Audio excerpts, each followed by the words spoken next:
दिवस म्हणजे हा दुग्ध शर्करेचा योग म्हणावा लागेल, कारण आज या ठिकाणी 24 जानेवारी म्हणजेच आपल्याला माहिती नसेल तर शिक्षणात विचारांना आणि विचारांमध्ये संपूर्ण समाजाला बदलायची ताकद असते आणि आजचा योग दिन तसेच मला सांगावंसं वाटतं अजून सुद्धा आज आपल्या मुलींसाठी विशेष म्हणजे आजची तारीख हळदी कुंकवाची का निवडली त्याचं एक कारण आहे.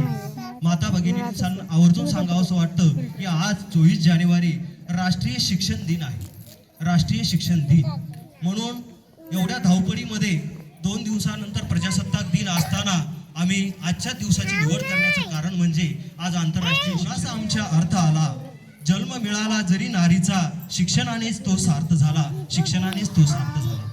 आज या ठिकाणी मला प्रास्ताविकातून सांगावंसं वाटतंय की मागील 2 महिन्यामध्ये आपण आरळ गावामध्ये जे थोडंसं परिवर्तनाचं वारं वाहत आहे त्यामध्ये या ठिकाणी आजच्या कार्यक्रमाचे प्रमुख पाहुणे मार्गदर्शक आपल्या तालुक्याचे पंचायत समिती वसमत गट शिक्षणाधिकारी श्री काष्टे साहेबांना या ठिकाणी मी आवर्जून सांगू इच्छितो की तुमची जी 23 डिसेंबरची भेट आहे आरळ शाळेला अध्ययन पडताळणी संदर्भात त्यांची भेट एक आपल्या आरळ गावाला दिशादर्शक अशी एक त्यांची भेट ठरलेली आहे.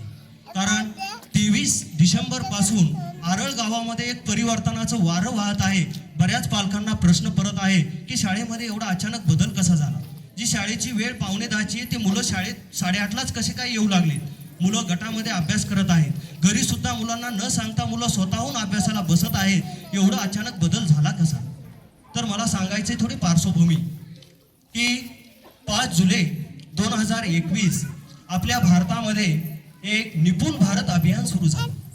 त्या अभियानाचं एक कारण सांगायचं म्हणजे मात्र त्यांना जे पायाभूत शिक्षण मिळत नाही, संख्या ज्ञान असेल, पायाभूत साक्षरता असेल, हे कौशल्य त्याने अंगीकारले नाही.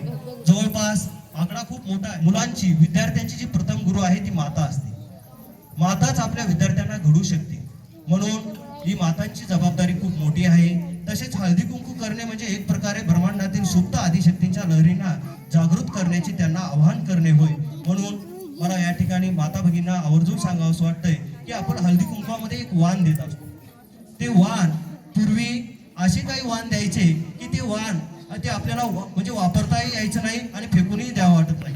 म्हणून आपण काय करूया, त्या वाणामध्ये आज एक वाण घेऊन जायचं या शाळेतून. ते वाण म्हणजे चांगल्या विचारांचं वाण घेऊन जायचंय आणि त्या विचारांची अंमलबजावणी आपल्याला आपले मूल घडवण्यासाठी नक्कीच त्याची मदत होईल. आम्ही 10 मिनिटं बोलू, 10-20 मिनिटं अर्ध्या घंट्याची गोष्ट आहे. आमचं संपलं. तुमचं लेकरू ज्या वर्गामध्ये आहे त्या वर्गाच्या वर्ग शिक्षकाकडे जा, त्याला विचारा की आमचं कसं आहे, लेकरू कसं आहे, याची काय प्रगती आहे.